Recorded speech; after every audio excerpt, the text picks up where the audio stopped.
Sairam, dear listeners, greetings from Sai Glory. Sai Glory wishes you all a happy Easter. Today is a day when Jesus resurrected in answer to the prayers of millions of his devotees who yearned to see him. On this auspicious day, our dear Lord teaches us numerous valuable lessons like the spirit of sacrifice, love, forgiveness, and the power of prayer. With all that is going on around us, we always wonder, does God really hear my prayers? I pray to him every day, and yet he doesn't answer my prayer. Is he really listening to me? In response to this, we bring to you a very special episode by Sis.Anuradha Venkateswaran. Sister Anuradha is a Sai student from the Anantapur campus of Sri Sathya Sai Institute of Higher Learning. She was blessed to be born in a Sai family and has had numerous occasions and countless lessons and experiences learned at the Divine Lotus feet. In this episode, she recollects various incidences from her life which prove that Sai is all-knowing. There is not even a single thought that is left unnoticed by God. A prayer, whether we mean it or not, is always answered, is always heard by God, for we are his children. So let's pray together with faith that this too shall pass by his grace. Let's immerse ourselves in his divinity. I offer my prayerful pranams at the Divine Lotus feet, my most beloved Bhagwan. Many years ago, a devotee approached Swami and said, Swami, for the sake of posterity, all your leelas must be documented. And he truly meant it. With the most sincere feeling, he expressed this to Swami. And Swami said, oh, documenting all my leelas? Well, that is impossible, for it is only I who knows everything that has happened, every interaction that's happened between me and my devotee. And Swami adds that it's even possible to measure all of the water that has ever flown through the Ganges, but it's not possible to document every single leela, Bhagwan. Isn't that very true? In the Shirdi Sai Satcharita, Baba says, we are like sparrows tied to his feet. I believe it is in chapter 28 that he says we are like sparrows tied to his feet, and when he pulls us, we come to him. My mother was the first sparrow in my family to be called to Bhagwan. Through a colleague, she came to know about Swami, and she accompanied her colleague to have Swami's darshan in Abbotsbury in Chennai. As they say, she saw and she was conquered. She had no doubts in her mind that this was the Lord of the universe. And the very next day, the rest of the family followed and they had Swami's darshan. They were all very drawn to Swami. Today, I have a blessing to share the family's journey and my own personal journey with all of you. I still remember in the early 80s, accompanying my mother to have Swami's darshan in Chennai, in his ashram in Sundaram. In the early wee hours of the morning, we would head out for darshan and wait in the lines. And so when Swami would come out with this thick, bushy hair, mop of thick black hair, and the bright orange robe, I still remember as a child thinking, what a beautiful color combination that is, the orange and the black. And Swami would just glide among the sea of devotees. He would pat somebody's cheek, he would take a letter, and sometimes we would witness a miracle happening right in front of our eyes.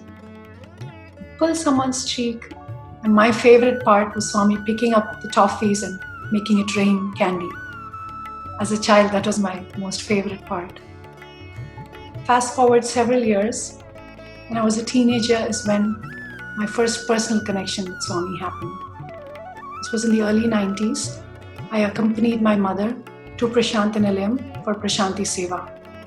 The entire month of May, we got to do Seva at Prashanti. My mother was serving in the canteen while I did security duty at one of the West blocks.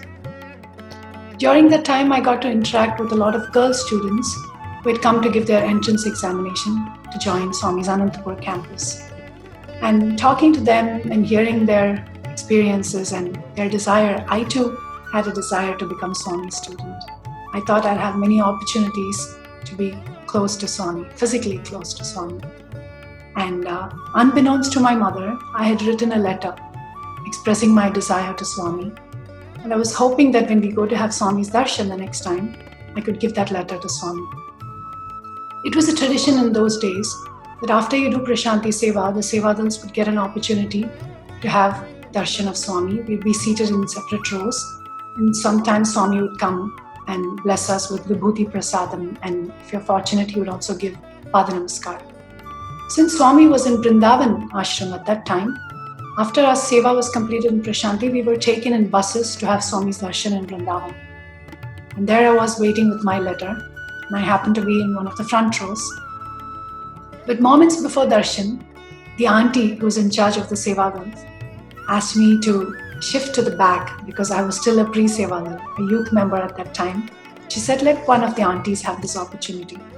Now, just to set the stage and explain the seating, if you've seen pictures of Swami's Vrindavan ashram, the Trai Vrindavan, as soon as Swami comes out, to his right is the Kalyana Mandap. So the ladies were made to sit right in front of the Kalyana Mandap. So when I moved from the front to the very back, I was literally at the door of the Kalyana Mandap. I was a little disappointed that I might not have an opportunity to offer this letter to Swami. So I was sitting and sulking a little bit, but praying earnestly to Swami that somehow I should be able to express my prayer to him.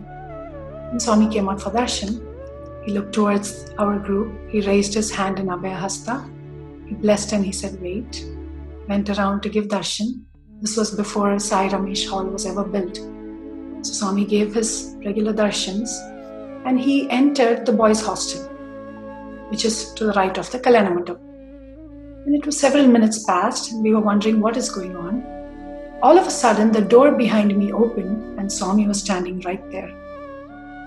Not knowing how to react, I was a little shocked at first, but pleasantly surprised that Swami was right there in flesh and blood in front of me, and I just grabbed a hold of his feet.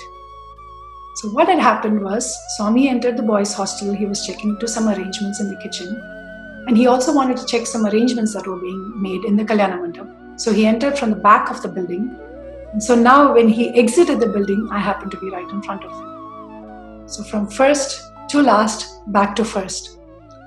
Swami was waiting for all the ladies to get situated for Pada Namaskar. And during that time, I got to hold his feet for a good 2-3 minutes. And I also gave my letter to Swami and expressed my desire. Swami didn't say anything, but he took the letter and he blessed me.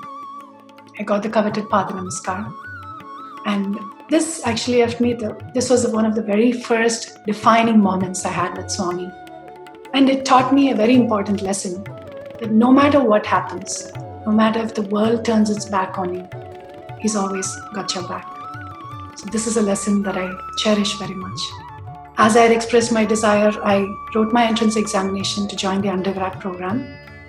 And I gave my interview after that. And with Swami's grace, I was selected into the undergraduate program, Bachelor's of Science in Physics. In those days, there was a summer course arranged in the Vrindavan ashram for all the students and staff. Swami would give discourses, we would have many guest lectures, and we would be treated to sumptuous meals. And this summer course lasted a few weeks, after which all the students would have to go to their respective campuses.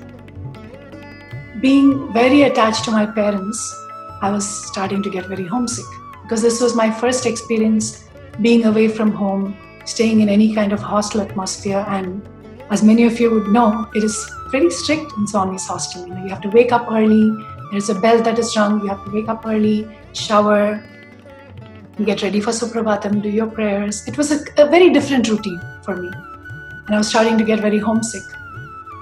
Thankfully for me at that time, my mother was in the ashram. She couldn't stay with me as I was staying with the students, but she would come and see me during the visitor hours. And I would cry to her. I would say, oh, Amma, take me back home. I love seeing Swami, but I don't want to, be away from you.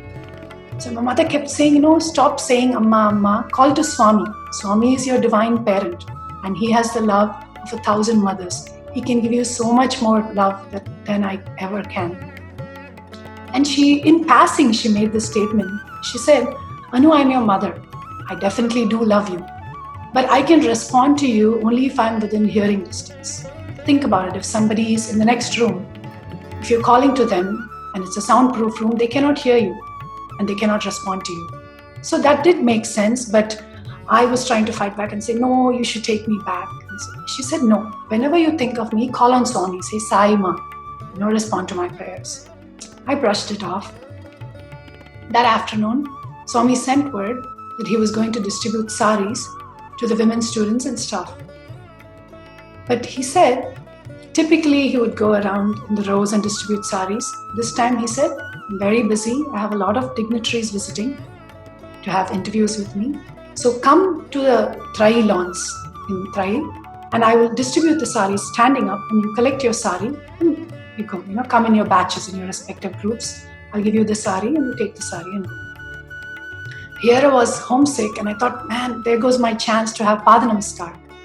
So I was, wondering, I was very glad that Swami was blessing us with the sari. It's not that material, but it's that one moment of proximity with Swami.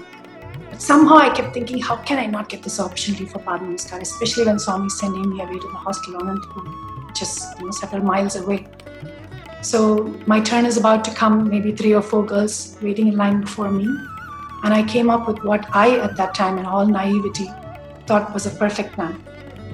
I was going to collect the sari from Swami, and so at some point Swami would have to let go. I thought I would drop it accidentally. Nobody would know. I would drop the sari right by Swami's feet on the grass, and when I pick it up, I'll gently touch Swami's feet and nobody would know. So this was a plan I had made. And even now I think it could have worked, except who was I trying to fool? The all-knowing Lord. So when Swami handed the sari to me, he just wasn't letting go. He was holding on to it for dear life. And there was a mini tug of war, if I may say so, which lasted a few seconds until it dawned on me that Swami is deliberately not letting go of the sari. So he knew the plan I had concocted just seconds ago. And Swami looked at me and he gave me the gotcha look, the mischievous look. No words exchanged. And I realized my folly. I put my head down. And then Swami let go of the sari. Needless to say, I did not drop it. I did not get the Pada Namaskar. And I went and stood in my lines. While it may seem like, I was denied an opportunity of a Pada Namaskar, it left me with a deeper lesson. Remember, my mother had just told me earlier that day, call on Sai Ma. He knows all your inner thoughts. Express your prayers to him. He had responded that it doesn't matter that you're going away to Anantapur campus. I can still hear your prayers and I can respond to your call. But he did it in his own inimitable way, of course. The next opportunity I had for Swami's darshan was during the Guru Purnima time. So the summer course was held in May, and after we went to our campuses, for the next festival, which was Guru Purnima, we were brought to Prashanti Nilayam to have Swami's darshan. My birthday happens to fall around Guru Purnima. So it was a tradition then that if your birthday falls close to a festival and we are in Prashanti Nilayam at the time, you can ask to be seated in the front rows and you can get a tray of items blessed. It could be toffees, it could be akshanta, it could be haldi kumkum, all those auspicious items. So I had a tray of candy and haldi kumkum and also some akshata, the sacred rice. I happened to be sitting in the front row. When Swami came, he took the akshanta, he blessed me, and he said to me in Tamil, these are his exact words, he said, Appa Amma Vandirukala, good morning, Sollu. And he put the akshata on my head and the girl sitting next to me, and he just walked away. This girl and I were looking at each other wondering, what does Swami mean? So the translation for that is, have your parents come? Say good morning to them. And Swami even used the same slang, the way we speak Tamil in our home, the exact same slang. So I was a little confused what Swami meant. Then I thought maybe it applies to somebody else that's sitting around, but nevertheless I was thankful for the Sambhashan opportunity to actually talk to Swami and hear him. I collect my belongings and I'm exiting the mandir. I climb up the small flight of stairs. And if you remember, in those days there were these beautiful palm trees on the ladies' side of the mandir. Where you step out of the mandir, you'll see these beautiful palm trees in front of the south block. And there are my parents standing with their bag and baggage. So it turns out they knew the Anantapur students would be brought to Prashanti for Swami's darshan, and they wanted to surprise me, knowing how homesick I was. And Swami had already hinted to me that he knew my innermost thoughts, my innermost feelings. Many wonderful darshans followed, and Swami would often joke to me and ask about a husband that did not exist at that time. He would often ask, "Where is your husband? Has your husband come?" Once he even said, "That boy," like I was supposed to know who he is. This was just his way of, I think, getting me out of my homesickness and also making that personal connection with me. There are several other ways that Swami proved to me that he's the Sarvantaryami, who's all-knowing, and he can hear our thoughts and he can hear all our conversations with even others. So a couple of incidences come to mind. It is every parent's wish that their child settles down, they go look for matches and they want to get Swami's blessings. My mother too had found a match for me, and she took the horoscope and the picture of the boy and she took it to Swami for blessings. Swami accepted the letter and the horoscope and the picture. He looked at the picture and he blessed my mother. And she took it as a sign that she could proceed with the marriage. That's the husband I'm married to now. So I got married and came to America in 1998. So the first trip I made back to India was in 2000, after my marriage. And that was Swami's milestone birthday, his 75th birthday in the year 2000. And I happened to go to Prashanti around that time in November. So this was a few days prior to Swami's birthday. And one morning, after morning darshan, my mother and I were very fond of the ice creams in Prashanti, the raspberry duet and the different duet ice creams. So we both purchased an ice cream stick each, and we were having the ice cream and we were walking. And a lady passed us. And my mother, in passing, made a comment that was a beautiful color sari that she was wearing. And she said, "Anu, I'd like to see you wear a brown and silver, that kind of combination, checkered sari." And remember, this is a very casual conversation between a mother and a daughter. And I expressed to my mother, "Amma, what kind of a color combination is this, brown? Can't you suggest something more bright and vibrant, like maybe a green and pink, somebody my age would wear?" And she said, "Leave that aside. I would like to see you in a color like that." The conversation ends. That afternoon, Swami sends word that he's going to distribute saris to all the devotees gathered in darshan. You know how typically Swami makes an announcement that he distributes saris to the hospital staff, he distributes safari clothes to the boy students, ashram staff, but that day he said he was in a very giving mood. And he said, "I'm going to distribute saris and clothing material to everybody in the darshan." And I happened to be sitting with the old students, the Anantapur old students block. I was not in the first row, it was second, third row. So Swami came and he was starting to distribute saris. You know how typically when Swami distributes saris to a group of people, they'll all be very uniform. They'll be the same color, maybe different print, or different colors with the same print. But that day, the boys were bringing every sari that I think was inside the mandir. So every sari looked different. So there were some synthetic saris, some cotton, some silk saris. But Swami was always picking the sari that was on top of the pile when he was distributing. When he came to the old students block and Swami was distributing the saris, he picked up a sari which happened to be green and pink, color combination. He looked at the sari, he looked at me, he looked at the sari again, and he reached out to the girl sitting behind me and he gave that sari to her. And he looked at me and gave me a mischievous smile again, like he knew what I was thinking. I was slightly disappointed, but I know Swami always has a message to deliver, right? Then he goes back to the pile of saris, he looks through the sari, he scans through them, and he pulls out a sari. By now you would have guessed it was a brown sari with silver checks. It was a silk sari. Swami took out that sari. I knew it was coming to me. He looked at me and he gave the sari in my hand.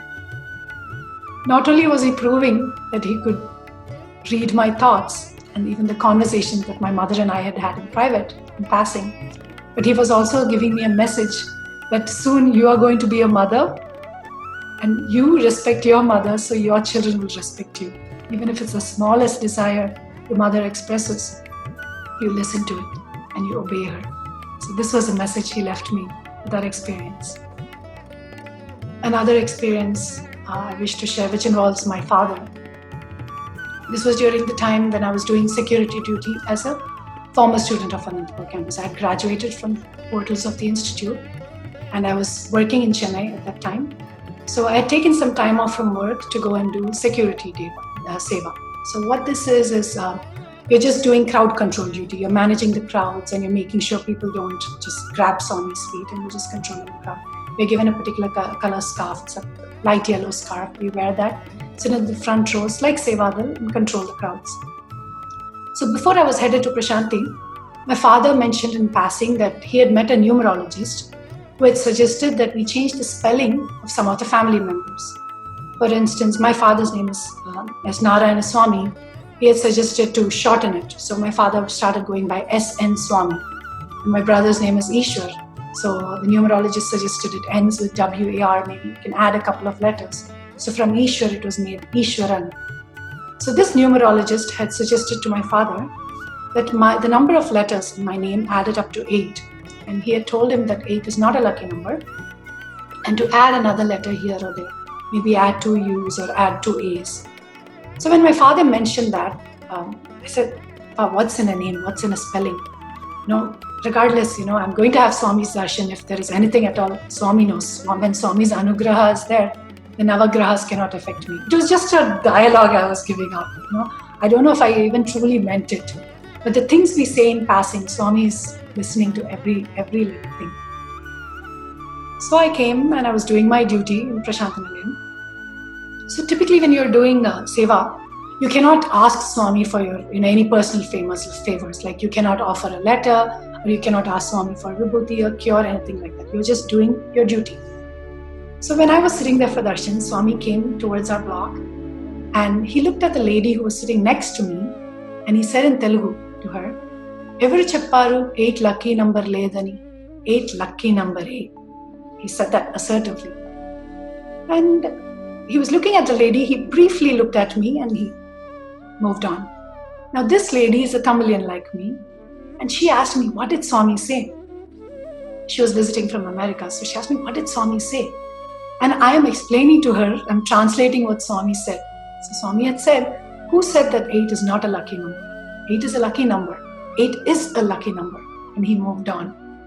And it is only when I was retelling Swami's words that it hit me that was also a message for me. That, I just had this conversation with my father. So these are just some ways that Swami proved to me that he is my most intimate friend and he is aware of every thought, every deed. And this is not just before Mahasamadhi. It continues to this day. To this day, he continues to answer our prayers in his own inimitable way. And we have to watch for these signs. It is this thought that I leave you with today. Sairam.